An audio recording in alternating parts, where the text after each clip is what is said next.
Ukraine ने Donetsk इलाके से पुतिन की सेना को खदेड़ने के लिए वहां उसके कब्जे वाले इलाकों पर ताबड़तोड़ हमले शुरू कर दिए, क्योंकि पूर्वी यूक्रेन के लुहांस्क पर पूरी तरह कंट्रोल हासिल करने का दावा करने वाली रूसी फौज की नजर अब डोनेट्स्क पर टिक गई है, जिस पर पूरी तरह से कब्जे के लिए रूसी सेना ने अपनी पूरी ताकत झोंक दी है। लेकिन ज़ेलेंस्की की सेना किसी भी कीमत पर उसे इस मकसद में कामयाब नहीं होने देना चाहती, इसलिए उसने इस इलाके में रूसी सेना के कब्जे वाले शहरों पर बमबारी तेज कर दी, जिसके सबूत के तौर पर उसने एक वीडियो भी जारी किया। सामने आए इस वीडियो में यूक्रेन की सेना की बमबारी की वजह से हॉर्लिवका शहर की एक फैक्ट्री में भीषण आग लगा दी गई। वहाँ से निकल रही आग की लपटें कई किलोमीटर दूर तक दिखाई दी। यूक्रेन ने दावा किया कि इस फैक्ट्री में रूस की सेना ने हथियारों का गोदाम बनाया था, जो पूरी तरह तबाह हो गया। इस बीच पश्चिमी मीडिया ने दावा किया कि रूसी सेना ने अपने ही लड़ाकू हेलीकॉप्टर को मार गिराया। बताया गया कि रूस का का-52 हेलीकॉप्टर खैरसोन में यूक्रेन पर हमले के लिए उड़ा था, लेकिन तभी उसने गलती से अपने ही सैनिकों पर बम बरसाने शुरू कर दिए, जिसके बाद रूसी सेना ने उसे ढेर कर दिया। बताया गया कि खैरसोन में रूस के 3 हेलीकॉप्टरों ने यूक्रेन की फौज पर हमले के लिए उड़ान भरी थी, लेकिन गलती से उन्होंने अपने ही सैनिकों पर हमले शुरू कर दिए, जिसके बाद जमीन पर मौजूद पुतिन के सैनिकों को लगा कि जो हेलीकॉप्टर उन पर हमले कर रहा है वो यूक्रेन का है, और उन्होंने उसे ढेर कर दिया। लेकिन बाद में पता लगा कि उन्होंने अपने ही हेलीकॉप्टर को मार गिराया। खबर है कि जिस हेलीकॉप्टर को रूसी सेना ने ढेर किया वो लंबे समय से खैरसोन में यूक्रेन की सेना पर हमले कर रहा था। रूसी सेना ने अपने जिस का-52 हेलीकॉप्टर को गिराया उसकी कीमत $15 मिलियन यानी भारतीय रुपयों में करीब 120 करोड़ रुपए थी। इससे पहले पिछले हफ्ते ही रूस के जवानों ने अपने ही सुखोई Su-34 लड़ाकू विमान को ढेर कर दिया था। इधर आरएसएस और वीएचपी के दफ्तर पर हमले की धमकी देने वाला पकड़ा गया। दिल्ली में एक आदमी पर आरएसएस और विश्व हिंदू परिषद के दफ्तर को बम से उड़ाने की धमकी देने का आरोप लगा, जिसके बाद पुलिस ने उसे गिरफ्तार कर लिया। दिल्ली के मुकरबा चौक के पास एक बाइक पर जा रहे आदमी का गला मांझे से कट गया, जिसके बाद अस्पताल में इलाज के दौरान उसकी मौत हो गई। सरकार ने राज्यसभा को जानकारी दी कि इस साल किसी भी कश्मीरी पंडित ने कश्मीर से पलायन नहीं किया। साथ ही ये भी बताया कि अभी घाटी में 6,500 से ज्यादा कश्मीरी पंडित रह रहे हैं। उधर खबर है कि अमेरिका ने अपनी बास्केटबॉल प्लेयर ब्रिटनी ग्राइनर की रिहाई के लिए रूस के सामने बड़ी डील की पेशकश की है। हालांकि अमेरिका की ओर से इस बात की जानकारी नहीं दी गई कि इस डील के तहत रूस को क्या मिलेगा, लेकिन ये पहला मौका है जब अमेरिकी सरकार ने सार्वजनिक तौर पर माना कि उसने ब्रिटनी ग्राइनर को छुड़वाने के लिए रूस से संपर्क किया। और कई दिन पहले इस मुद्दे पर रूस के सामने प्रस्ताव भी रखा जा चुका है। खुद अमेरिका के विदेश मंत्री एंटनी ब्लिंकन इस प्रस्ताव पर आगे की चर्चा के लिए जल्द ही रूस के विदेश मंत्री से बात करेंगे, जो कि यूक्रेन युद्ध की शुरुआत के बाद दोनों नेताओं के बीच पहली बातचीत होगी। We put a substantial proposal on the table weeks ago to facilitate their release. Brittney Griner को रूस ने 17 फरवरी को मॉस्को एयरपोर्ट पर उस वक्त हिरासत में लिया था जब वो एक टूर्नामेंट में हिस्सा लेने वहां पहुंची थी। उन पर गांजा रखने का आरोप लगा था, जिसके लिए रूसी कानून के मुताबिक उन्हें 10 साल तक की सजा हो सकती है। उधर यूक्रेन में चल रही जंग के बीच सीरिया में भी तनाव का माहौल बन गया। तनाव भी ऐसा जो सीरिया और तुर्की के बीच तलवारें खींचने की नई वजह बन सकता है। रूस और सीरिया की सेनाएं पिछले कुछ दिनों से सीरिया में अभ्यास कर रही हैं। इस अभ्यास में रूस और सीरिया की वायु सेनाएं शामिल रहीं। लेकिन यह मामला महज 2 देशों की सेनाओं के अभ्यास से कहीं ज्यादा है। माना जा रहा है कि इस अभ्यास का मकसद तुर्की और इजरायल को चेतावनी देना है। इस अभ्यास का वीडियो भी सीरिया की सेना की तरफ से जारी किया गया। वीडियो में दोनों सेनाओं के जवान एक साथ हवाई ऑपरेशन करते दिखे। दोनों देशों के सबसे आधुनिक विमानों को इस अभ्यास में शामिल किया गया। हजारों फीट की ऊंचाई से पैराट्रूपर छलांग लगाते भी देखे गए। इसके अलावा रात के वक्त नाइट विजन कैमरों और थर्मल इमेजिंग तकनीक के इस्तेमाल का भी अभ्यास किया गया। लेकिन ये साफ नहीं है कि दोनों देशों की सेनाओं का यह अभ्यास सीरिया के किस हिस्से में हुआ। इससे पहले दोनों देशों की नौसेनाएं भी एक साथ अभ्यास कर चुकी हैं, जबकि 1 महीना पहले सीरिया और रूस की वायु सेनाओं ने एक और अभ्यास किया था, जिसे अब सीधे सीधे तुर्की को चेतावनी माना जा रहा है। यूक्रेन युद्ध के बीच नेटो का सदस्य तुर्की लगातार रूस का विरोध कर रहा है। दूसरी तरफ तुर्की ने सीरिया को हमले की चेतावनी तक दी है। सीरिया और तुर्की पड़ोसी देश हैं और दोनों के बीच विवाद नया नहीं, बल्कि तुर्की और इजरायल के हमले तो लगातार सीरिया में आतंकियों के ठिकानों पर होना आम बात है। लेकिन इस बार तुर्की की योजना इससे बड़ी है। तुर्की दावा करता रहा है कि वो सीरिया से लगने वाली सीमा पर 30 किलोमीटर लंबा एक सिक्योरिटी जोन बनाना चाहता है। ये सिक्योरिटी जोन बनाने की योजना तुर्की की सरकार दुनिया को बता भी चुकी है और ये कह चुकी है कि शरणार्थियों को बसाने के लिए ये सिक्योरिटी जोन बनाया जाएगा। माना जा रहा है कि रूस और सीरिया की सेनाओं का एक साथ हो रहा अभ्यास तुर्की को सीधी चेतावनी है। तुर्की को सीधा जवाब है कि अगर सीरिया पर हमला हुआ तो जवाब रूस से मिलेगा। इसके अलावा यूक्रेन जंग पर चल रही खेमेबंदी भी इसकी बड़ी वजह है, क्योंकि सीरिया और रूस की दोस्ती ऐसी है जिस पर पूरे यूक्रेन युद्ध के दौरान आंच नहीं आई। सीरिया की मौजूदा सरकार पुतिन की समर्थक है।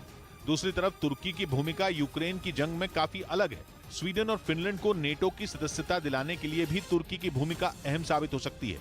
माना जा रहा है कि पुतिन इस वक्त तुर्की पर दबाव बनाकर उसे झुकाना चाहते हैं, ऐसा मोलभाव करना चाहते हैं जिसके तहत वो फिनलैंड और स्वीडन की नेटो मेंबरशिप में अड़ंगा लगा दे। अगर वो ऐसा करने में कामयाब होते हैं तो नेटो के साथ यूरोपियन यूनियन को भी कड़ा जवाब होगा। खास बात यह कि सीरिया और रूस की सेनाओं का एक साथ होने वाला अभ्यास यूक्रेन युद्ध से ठीक एक हफ्ता पहले शुरू हुआ था। मतलब ये कि जब रूस की फौज यूक्रेन में दाखिल भी नहीं हुई थी तभी पुतिन ने कूटनीतिक घेरेबंदी शुरू भी कर दी थी। पाकिस्तान में बारिश और बाढ़ ने तबाही मचाई है। हर तरफ पानी का सैलाब है। खैबर पख्तूनख्वा प्रांत के कोहिस्तान जिले में दस्सू बांध के पास चीनी कैंप में बारिश ने जबरदस्त आफत मचाई है। तस्वीरें दस्सू बांध के पास चीनी शिविर की है। बाढ़ ने पूरे इलाके में तबाही मचाई है। अचानक से पानी के तेज बहाव में भारी पत्थर बहते दिखाई दे रहे हैं।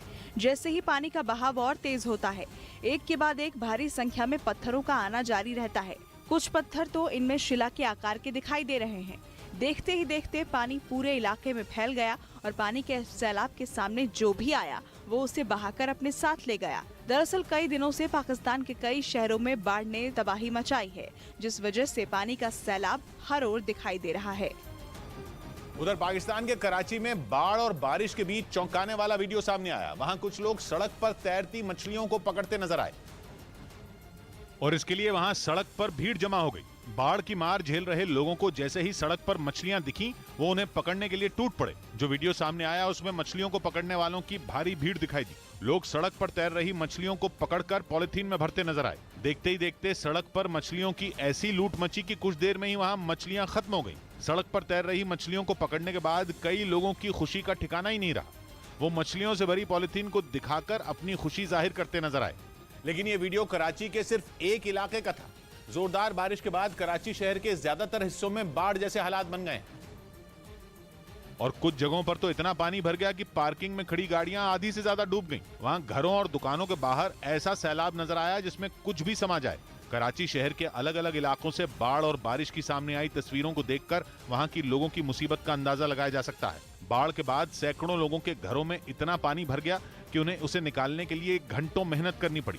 आरोप है कि बाढ़ की मार झेल रहे लोगों को सरकार की तरफ से मदद नहीं मिल रही है। हुकूमत का नुमाइंदा कोई भी नहीं आता, कुछ भी करने, कुछ भी नहीं, पर ऐसे ही डूबे होते हैं, खुद ही निकालते हैं पानी तो निकल जाता है। फिर कराची शहर के कई हिस्सों में लोग जरूरी चीजें लेने के लिए जान जोखिम में डालकर सड़क पार करते दिखाई दिए, जबकि कुछ जगहों पर तो जुगाड़ की नाव तैरती दिखी। जानकारी के मुताबिक पिछले एक महीने में पाकिस्तान के अलग अलग हिस्सों में हुई बारिश के बाद आई बाढ़ से करीब 10,000 घरों को नुकसान पहुंच चुका है, जबकि 300 से ज्यादा लोगों की मौत हो चुकी है। इस बीच दिवालिया होने की कगार पर पहुंच चुके पाकिस्तान को एक बार फिर दुनिया के कई देश और अंतर्राष्ट्रीय संगठन बचाने के लिए सामने आ रहे हैं। ऐसा इसलिए क्योंकि IMF यानी इंटरनेशनल मॉनेटरी फंड पाकिस्तान को संकट से बाहर निकालने के लिए 30 साल में 13वीं बार भारी भरकम पैसा देने जा रहा है, ताकि उसका विदेशी मुद्रा भंडार खत्म न हो और पाकिस्तान जिस आर्थिक भंवर में फंसा है उससे वो बाहर आ जाए। मतलब ये कि पाकिस्तान को एक बार फिर से बचाने की हर मुमकिन कोशिश की जा रही है। जबकि आर्थिक संकट में घिरे श्रीलंका को सबने अकेला छोड़ दिया, लेकिन पाकिस्तान के साथ ऐसा नहीं हुआ। ऐसे में सवाल यह है कि आखिर ऐसा क्या है कि वो हर बार कंगाल होने के बावजूद खुद को बचा लेता है। इसकी सबसे बड़ी वजह है कि संकट की घड़ी में पाकिस्तान के साथ सऊदी अरब और UAE जैसे मुस्लिम राष्ट्र खड़े हो जाते हैं, जबकि चीन ने वहां इतना निवेश कर रखा है कि उसे हर हाल में पाकिस्तान का ही साथ देना पड़ता है। हालांकि इसके पीछे चीन का अपना हित है, क्योंकि पाकिस्तान के अंदर CPEC यानी चाइना पाकिस्तान इकोनॉमिक कॉरिडोर में चीन भारी भरकम रकम खर्च कर चुका है। भारत को घेरने के लिए भी उसे पाकिस्तान की जरूरत पड़ती है। ऐसे में अगर वो कंगाल हुआ तो चीन के करोड़ों डॉलर तो डूबेंगे ही, भारत के खिलाफ उसकी रणनीति को भी तगड़ा झटका लगेगा। इसके अलावा सऊदी अरब और UAE के साथ अमेरिका का समर्थन भी उसे मिलता रहा है। यही नहीं, पाकिस्तान हमेशा से मुस्लिम कार्ड खेलने में भी माहिर रहा है। मतलब पाकिस्तान किसी न किसी तरह मुस्लिम बिरादरी की बात कर मुस्लिम देशों से कर्ज लेने में कामयाब हो जाता है। यही वजह है कि इमरान खान के राज में जब संकट आया था तो वो यही कार्ड खेलकर सऊदी अरब और यूएई से भारी भरकम कर्ज लेने में कामयाब रहे थे। डीजीसीए ने स्पाइस जेट को झटका दिया। डीजीसीए ने एयरलाइंस कंपनी स्पाइस जेट पर बड़ी कार्रवाई की और उसके विमानों में तकनीकी खराबी के बढ़ते मामलों के बाद उसकी 50% उड़ानों पर अगले 8 हफ्तों तक रोक लगा दी। हालांकि कंपनी ने साफ किया कि टिकट बुक करवा चुके यात्रियों पर कोई असर नहीं पड़ेगा। गृह मंत्रालय ने बताया कि सेंट्रल आर्म्ड पुलिस फोर्सेज में 25,000 से ज्यादा सिपाहियों की भर्ती की प्रक्रिया जल्द पूरी कर ली जाएगी। दिल्ली पुलिस के स्पेशल सेल ने ऑनलाइन धोखाधड़ी के आरोप में 2 लोगों को गिरफ्तार कर लिया। आरोप है कि इन्होंने बीमा पॉलिसियों के पैसे के नाम पर 500 से ज्यादा लोगों से ठगी की। उत्तराखंड के चमोली में शिक्षा विभाग की लापरवाही का मामला सामने आया है, जिसके चलते छात्र खुले आसमान के नीचे पढ़ने को मजबूर हैं। दरअसल चमोली जिले के दशोली ब्लॉक का प्राथमिक विद्यालय शासन प्रशासन की लापरवाही का शिकार है। तस्वीरों में आप देख सकते हैं स्कूल के कमरों की हालत बहुत ही खराब हो चुकी है। कमरे का फर्श टूटा है, दीवारों का प्लास्टर झड़ रहा है, दरवाजों की चौखट भी टूटी है। छात्रों के बैठने के लिए कोई व्यवस्था नहीं है।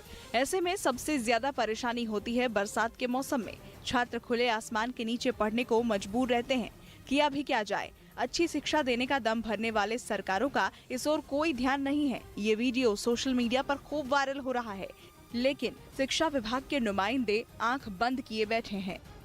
पश्चिम बंगाल के मुर्शिदाबाद में आम के बगीचे में देसी बम मिलने से हड़कंप मच गया। बताया गया कि बगीचे से कुल 21 देसी बमों को बरामद किया गया, जिन्हें एक जगह पर इकट्ठा कर नष्ट कर दिया गया। जो वीडियो सामने आया उसमें बमों को डिफ्यूज करने के लिए बम निरोधक दस्ता तैयारी करता दिखाई दिया। तैयारी होने के बाद एक जवान उन बमों को एक जगह इकट्ठा कर उन्हें तार से बांधता नजर आया। अधिकारी का आदेश मिलने के बाद उसने सभी बमों को नष्ट कर दिया, जिससे वहां जोरदार धमाका हुआ। 2, 1 ये विस्फोट इतना जोरदार था कि उसे देखने के लिए वहां पहुंचे लोग सहम उठे, जिसके काफी देर बाद तक भी वहां धुएं का गुबार उठता रहा। अक्सर आपने हाथियों के रोड में आने की घटनाएं सुनी होंगी। ऐसा ही कुछ वाकया हुआ कालाढूंगी नैनीताल रोड पर। हाथियों का एक झुंड जंगल से निकलकर रोड पर आ गया। फिर क्या था, लोगों की सांसें अटक गईं। दरअसल रोज की तरह लोग रोड पर बेखौफ चल रहे थे। अचानक घने जंगल को चीरते हुए हाथियों का एक झुंड हुंकार भरता रोड पार करने लगा। एक नहीं, 2 नहीं, कई हाथी जंगल के एक छोर से दूसरे छोर पर जाते नजर आए। इस दौरान सड़क के दोनों ओर ट्रैफिक जैम रहा। तस्वीरें कालाढूंगी से नैनीताल रोड की है। जैसे ही हाथी झाड़ियों को साइड करते हुए रोड पर दाखिल हुए, लोगों की सांसें अटक गईं। पहले कुछ लोगों ने शुरुआत में हॉर्न बजाकर और हल्ला कर हाथियों को सड़क से दूर करने की कोशिश की, लेकिन गजराजों का मोड़ देख लोगों ने शांत होने में ही भलाई समझी। तकरीबन आधे घंटे बाद छोटे बड़े 13 हाथी रोड को छोड़ जंगल की ओर चले गए। तब जाकर लोगों ने राहत की सांस ली। उधर आंध्र प्रदेश के विजयवाड़ा में पुलिस ने लाखों रुपए की अवैध शराब को नष्ट कर दिया। पुलिस की इस कार्रवाई का एक वीडियो भी सामने आया, जिसमें हजारों शराब की बोतलों पर रोड रोलर चलता नजर आया। रोलर ने देखते चंद मिनटों में शराब की बोतलों को पूरी तरह नष्ट कर दिया। बताया गया कि पुलिस ने शराब की इन बोतलों को अलग अलग जगहों से छापेमारी कर जब्त किया था, जिनकी कीमत लाखों में थी। तादाद में हमला करने वाले स्वॉर्म ड्रोन की ताकत का प्रदर्शन किया था, जिसका जवाब भारत ने अगले साल यानी 2021 में दिया था और दिल्ली में हुई सेना दिवस की भी। मथुरा में हुई मूसलाधार बारिश लोगों के लिए आफत बनकर आई। शहर के सड़कें पानी से लबालब भर गई और पानी के इस सैलाब में कई वाहन डूब गए। कान्हा की नगरी मथुरा में हुई तेज बारिश लोगों के लिए आफत बनकर आई। पूरा शहर पानी पानी हो गया। बारिश से लोगों को जहां उमस भरी गर्मी से राहत मिली, वहीं देर रात तक मुसीबतों का सामना भी करना पड़ा। शहर के सभी रास्तों में पानी भर गया। लोग कई जगहों पर काफी देर तक फंसे रहे। कई वाहन पानी में फंसने की वजह से बंद हो गए, जिन्हें धक्का देकर बाहर निकालना पड़ा। अब ये तस्वीर देखिए, एक बस और ट्रैक्टर पानी में आधे से ज्यादा डूबने की वजह से बंद हो गए। गनीमत रही कि बस में कोई सवारी नहीं थी, नहीं तो कोई बड़ा हादसा हो सकता था। लोगों को घर जाने के लिए 3 घंटों से ज्यादा तक पानी निकलने का इंतजार करना पड़ा, लेकिन आधे घंटे की पहली बारिश ने प्रशासन के दावों की पोल खोल दी। जगह जगह पानी से हुए जलभराव से लोगों को काफी परेशानी का सामना करना पड़ा। वहीं जलभराव के चलते शहर के कई हिस्सों की लाइट भी गुल रही, जिसकी वजह से लोग और परेशान होते हुए नजर आए और प्रशासनिक तंत्र को कोसते दिखे। इधर राजस्थान सरकार में मंत्री शांति धारीवाल की बैठक में कांग्रेस के कुछ पार्षदों ने जोरदार हंगामा किया। असल में जयपुर के कांग्रेस दफ्तर में जारी बैठक में भीलवाड़ा के पार्षद शिकायत लेके पहुंचे थे, जो अपने इलाके के नगर पालिका के अध्यक्ष से खासे नाराज थे। उन्होंने आरोप लगाया कि अध्यक्ष की कई बार शिकायत करने के बावजूद उसके खिलाफ कोई कार्रवाई नहीं हुई, जिसके बाद उन्होंने मंत्री के दफ्तर पर हल्ला बोल दिया। हालांकि वहां मचे हंगामे को शांत कराने के लिए राज्य सरकार में उद्योग मंत्री शकुंतला रावत ने उन्हें अलग से बिठाकर समझाना चाहा, लेकिन गुस्से से तमतमाए पार्षदों ने किसी की नहीं सुनी और काफी देर तक हंगामा जारी रखा।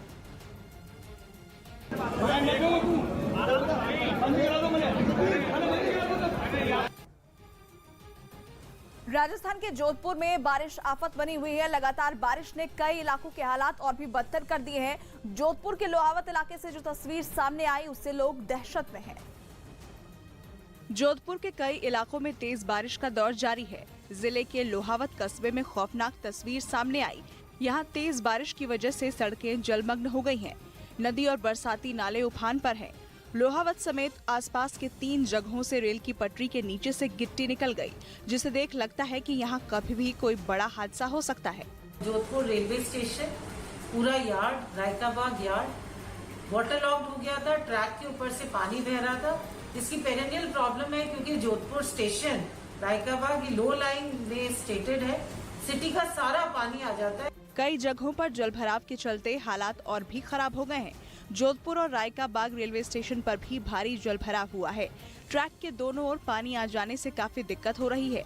पटरियों के नीचे और ऊपर भी पानी बह रहा है। हालांकि रेलवे की कई टीमें मौके पर भेज दी गई हैं। इस बीच दिल्ली में चाइनीज मांझों पर पुलिस सख्ती करेगी। दिल्ली में चाइनीज मांझों से हो रहे हादसों के बाद पुलिस ने बड़ा अभियान शुरू करने की तैयारी तेज कर दी और साफ किया कि बैन के बावजूद ऐसे मांझों को बेचने और खरीदने वालों को गिरफ्तार किया जाएगा। 1 लाख रुपए तक का फाइन और 5 साल तक की सजा है। रतन टाटा ने महाराष्ट्र के नए सीएम एकनाथ शिंदे से मुंबई में उनके आवास पर मुलाकात की। वेस्टइंडीज के खिलाफ पहले वनडे मैच में शतक लगाने वाले शिखर धवन रैंकिंग में एक पायदान ऊपर 13वें नंबर पर पहुंच गए, जबकि विराट कोहली और रोहित शर्मा को एक पायदान का नुकसान हुआ। कोहली 5वें और रोहित 6ठे नंबर पर खिसक गए। इधर हिमाचल प्रदेश के शिमला से दिल दहला देने वाला एक वीडियो सामने आया, जिसमें एक तेज रफ्तार ट्रक कई गाड़ियों को रौंदता दिखाई दिया। इस हादसे में 13 लोग बुरी तरह घायल हो गए। बताया जा रहा है कि यह घटना 25 जुलाई की है, जिसका वीडियो अब सामने आया है। उस वीडियो में एक बेकाबू ट्रक कई गाड़ियों को सामने से टक्कर मारता नजर आया। ये घटना वहां लगे सीसीटीवी कैमरे में रिकॉर्ड हो गई, जिसमें कई गाड़ियां सड़क पर एक कतार में धीरे धीरे आगे बढ़ती दिखाई दी। जैसे ही सफेद रंग की कार आगे बढ़ी, सामने से आ रहा एक बेकाबू ट्रक उसके पीछे खड़ी गाड़ियों को रौंदता चला गया। ट्रक की रफ्तार इतनी तेज थी कि उसकी जद में आकर गाड़ियां दीवार तोड़कर फल मंडी में जा गिरी।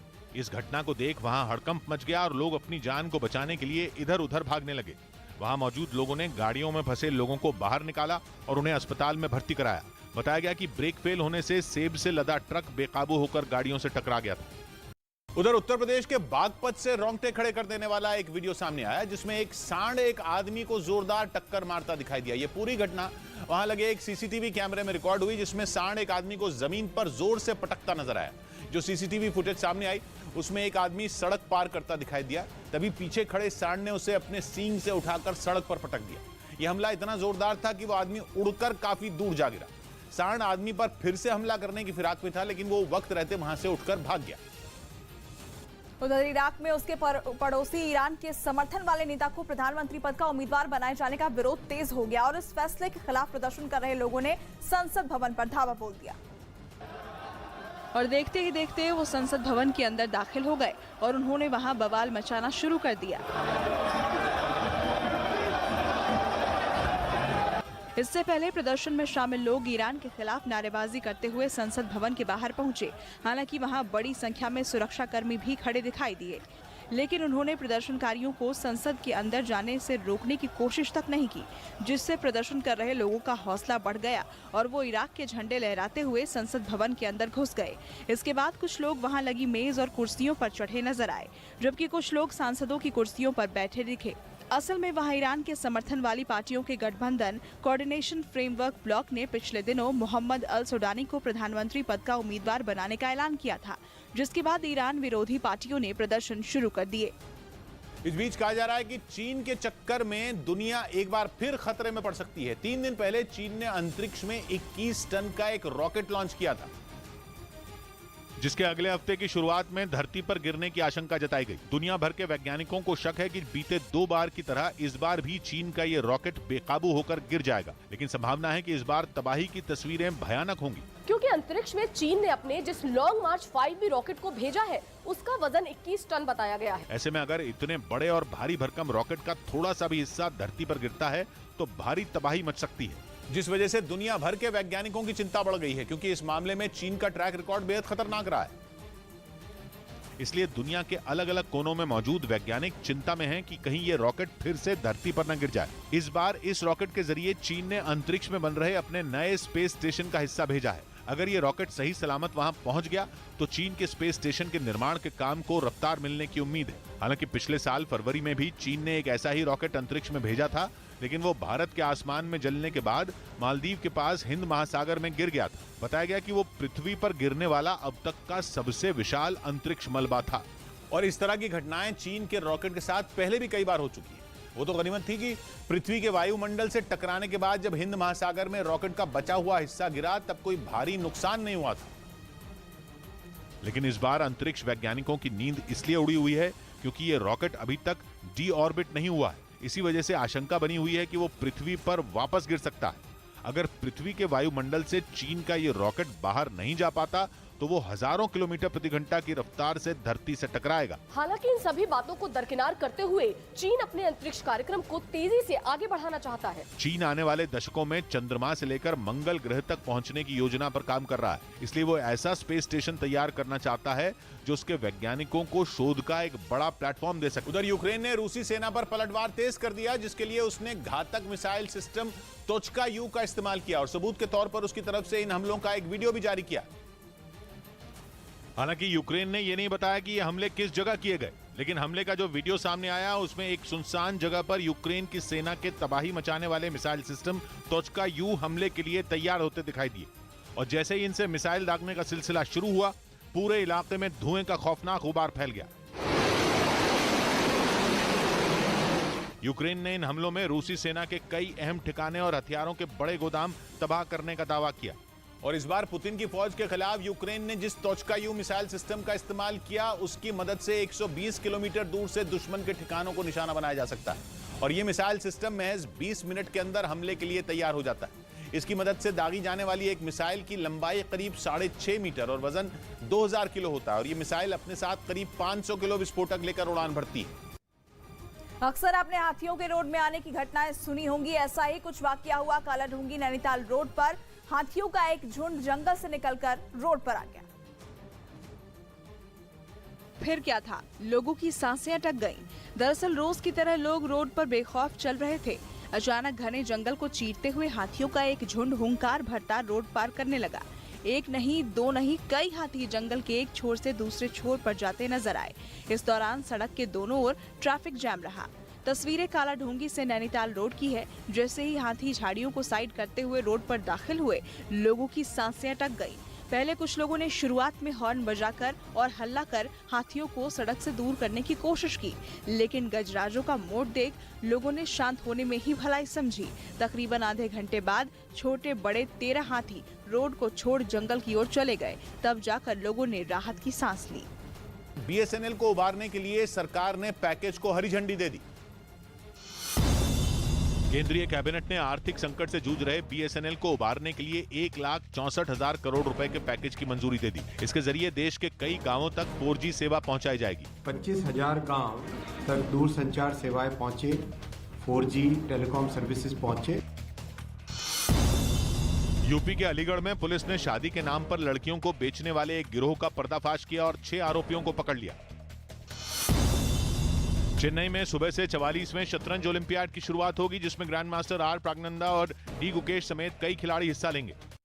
पंजाब के मोगा से दिल दहला देने वाला एक वीडियो सामने आया, जिसमें तेज रफ्तार कार की चपेट में आने से एक लड़की की मौत हो गई। हादसा उस वक्त हुआ जब वो लड़की सड़क पार कर रही थी।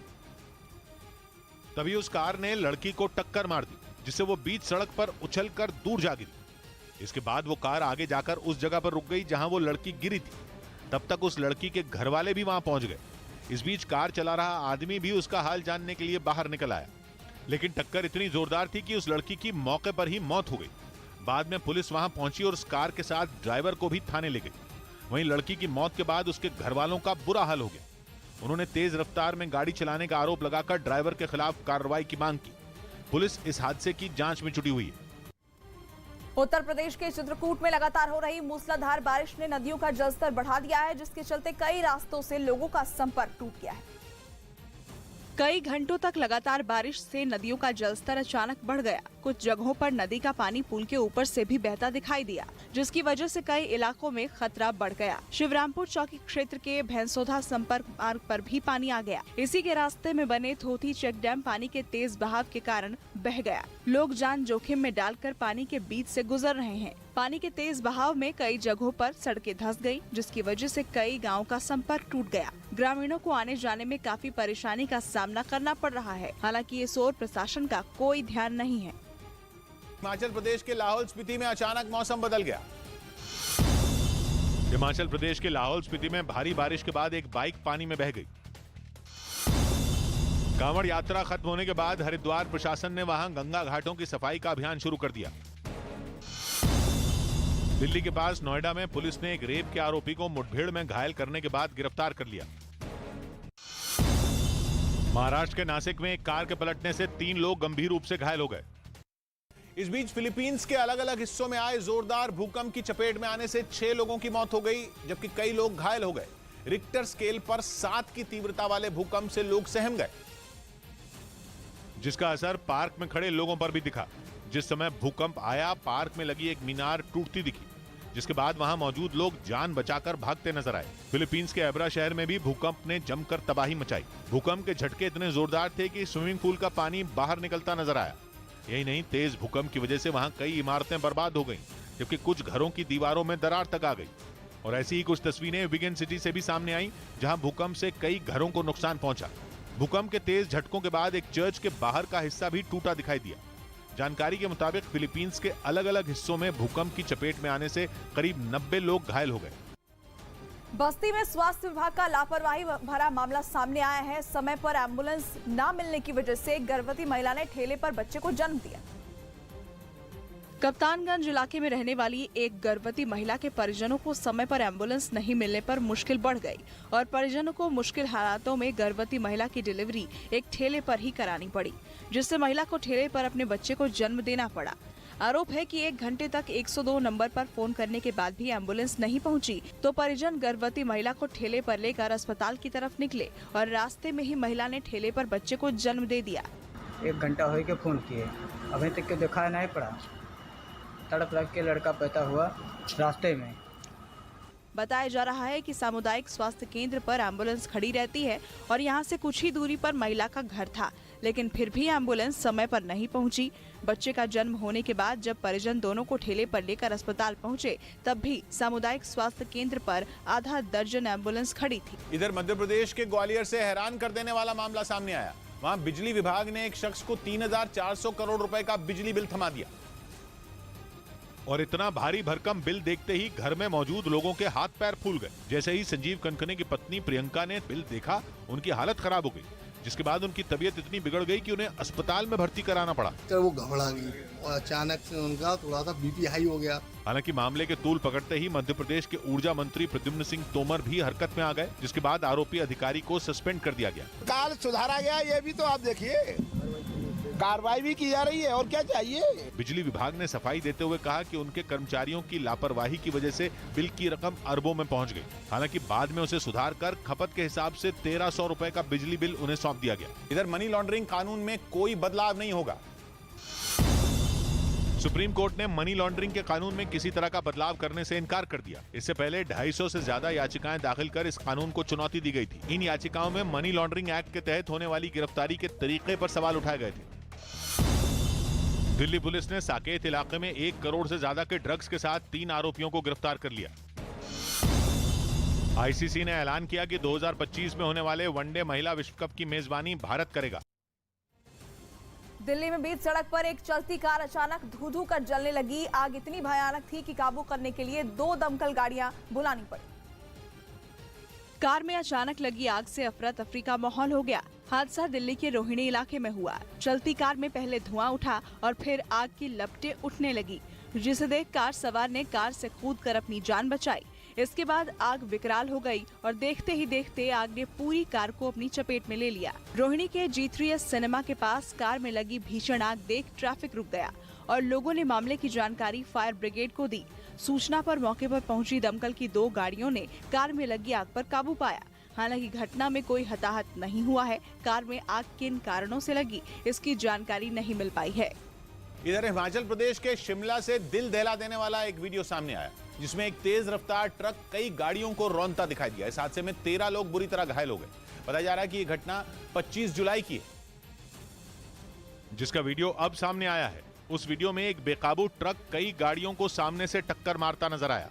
ये घटना वहां लगे सीसीटीवी कैमरे में रिकॉर्ड हो गई, जिसमें कई गाड़ियां सड़क पर एक कतार में धीरे धीरे आगे बढ़ती दिखाई दी।